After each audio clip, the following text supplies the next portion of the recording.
select 50 cents.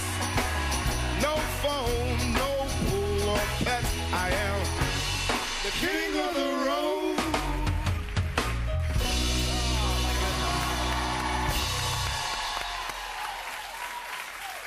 All right, King, thank you for visiting our program. I'm so happy to, after two and a half years, finally I'm here. I know, exactly. Because as I said to you earlier, you're one of my favorite guests. Really? Yeah, because we were talking in the green room. We had so much You were fun. one of the few comics without hang-ups. I don't, yeah. You don't have, you're normal. I guess I'm kind of normal, yeah. That's why I don't go to therapy. I don't want to find out what is wrong with me. There must be something in there, you know? You're a special guy. I'm a huge fan. We're at the same time. Almost the same time. It is. Like, it's kind of a Scotch type of blue Scotch. Yeah. We should go to a bar after this and go get a drink. It'd be awesome. We're both Brooklyn boys, too. You bet. Bensonhurst. Yeah. Bensonhurst, Bay Ridge.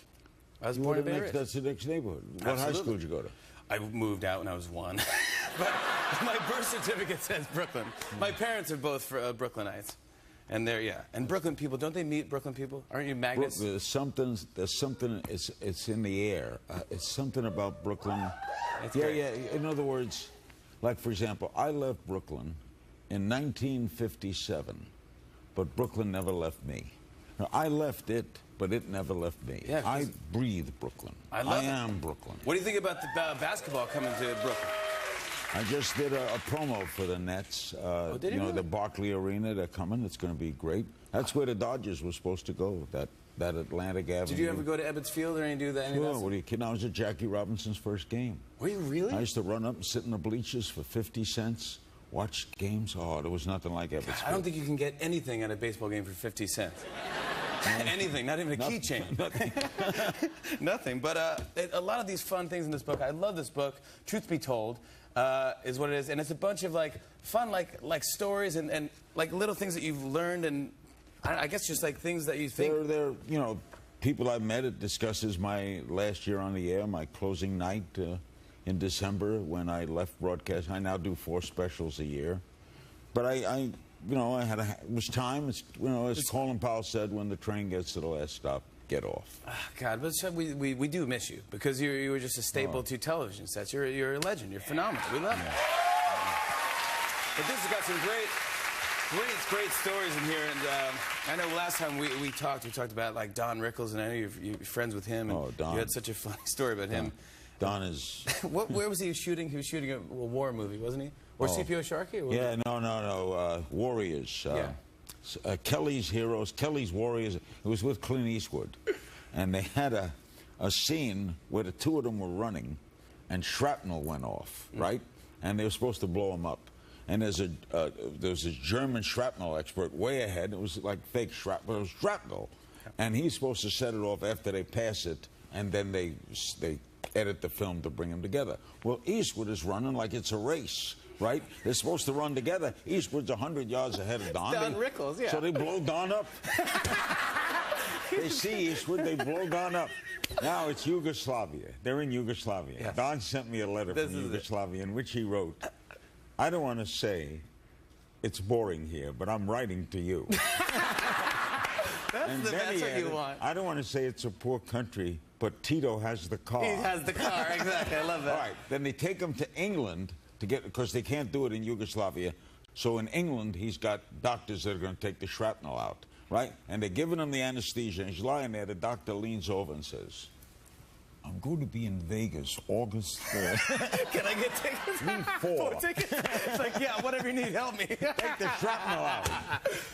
It's all stories like that. There's another great story that I love in here, and a great letter from him, but Frank Sinatra, who I'm a giant fan of Frank Sinatra. I was honored to call him a friend. I did the last television interview with him. He wrote me a letter, which we reprinted in the book. But you were trying to have him on. It's very hard to get I'll tell you how guests like that. Jackie Gleason was kind of like my mentor. He came down to Miami Beach. I had started in Miami Beach. I was like 27 years old.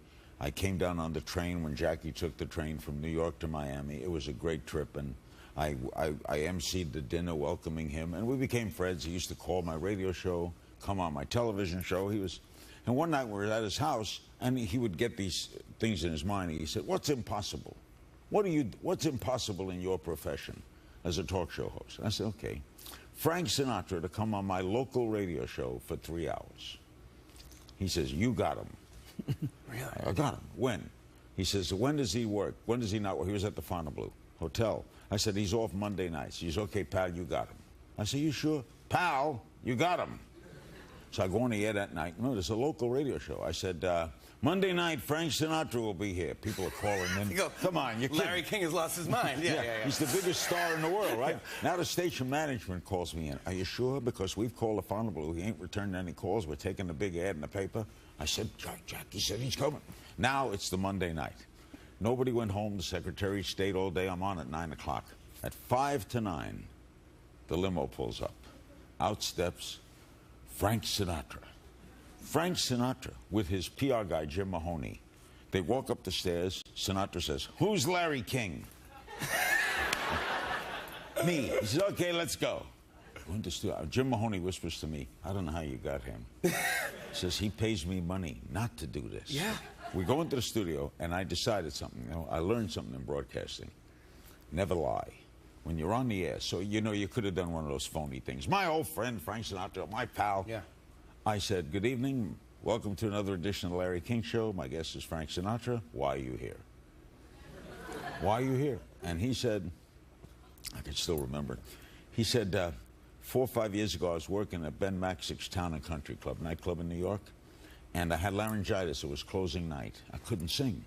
And I called Jackie up. Jackie had the hottest show on television. I said, would you come over and do a show? We got a whole crowd here. I can't make good. I can't sing. Jackie came over. He did an hour. Is that right? I walk him out to his limo. I lean in. I said, Jackie, thanks. I owe you one. I owe you one. I get to Miami. I check into the hotel. There's a message, call Jackie Gleason. I call Jackie. He answers the phone. Hello? I said, Jackie, it's Frank. And Jackie said, this is the one. Is that right? So he did it. Paid So he the debt. Now, end of the story. Frank says to me at the end of the show, he says, thanks, kid. I didn't think I would do this. I had a great 3 hours he did. That's amazing. He says, you want to come see me? Yeah, he says, okay, when are you off? I says, Friday. Friday night, you got it, pal. You're ringside. Bring a date. Whoa. Now, I got a list of girls. I know that whoever I call, want to go see Frank Sinatra? You got it. Yeah. It's going to be a good night for the kid. So I invited one of the girls, very nice girl, and we're going to see Frank Sinatra. Now, remember, I'm poor. We're not making a lot of money. Yeah. I'm doing local a little radio. radio. So I got $20 to my name. So I parcel it out. Let's see. He's picking up the check. $15 for the tip, $5 to get the car. Okay, $20, and I don't get paid till Monday, but I'll survive. So now, in the middle of the show, Frank comes out. He used to do this in the middle of every show, and he talked to the audience. He had a little tea, and he talked to the audience. And in the middle, we're having dessert. In the middle, he says, oh, by the way, last night, a couple nights ago, I did a radio show with this kid, Larry King. He's really good, and he's here tonight. Larry, take a bow. And I was eating Cherry's Jubilee, which is ice cream with cherries all over it. Yeah. I stand up, hit the table, ching! The cherries fall all over me. The cherries are dripping down my face. The ice cream's going down my suit. Everybody's there. The band collapses, right? Sinatra's laughing. No, I wipe it all off. I tip the waiter that we're driving home. I have no money. And this girl says, want to come over? Yeah. Then she says, why don't we stop and get some coffee? I don't have any in the house.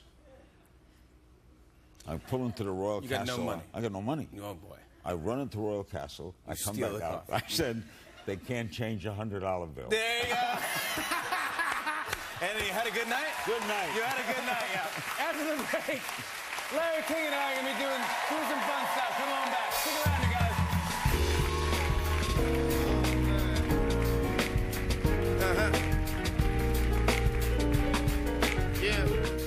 Everybody, we are back with the great Larry King. His new book, Truth Be Told, is a great summertime read. You got to pick it up. Larry, we all miss you on Larry King Live. I was just wondering, would you mind, could you take a couple calls? Okay, you want to do like my old show? Yeah. All right. Thanks.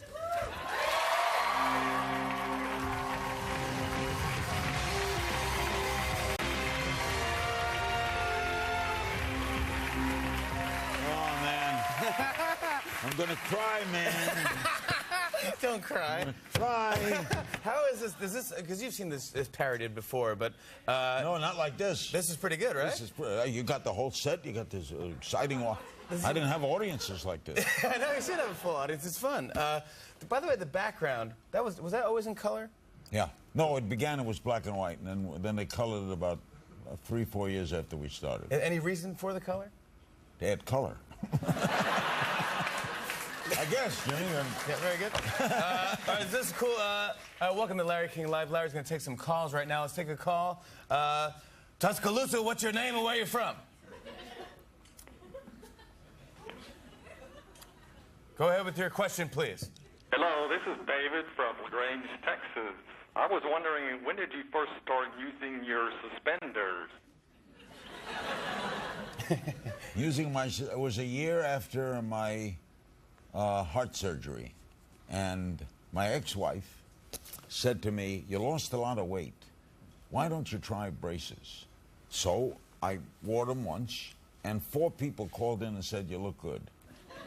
That's all you need. It's all a Jew from Brooklyn had to hear. Let's take another call. Caller number 2. What is your name and where are you from? Scott from Brooklyn, New York. Hey, all right, Brooklyn. There you go, Scott. What's your question, please?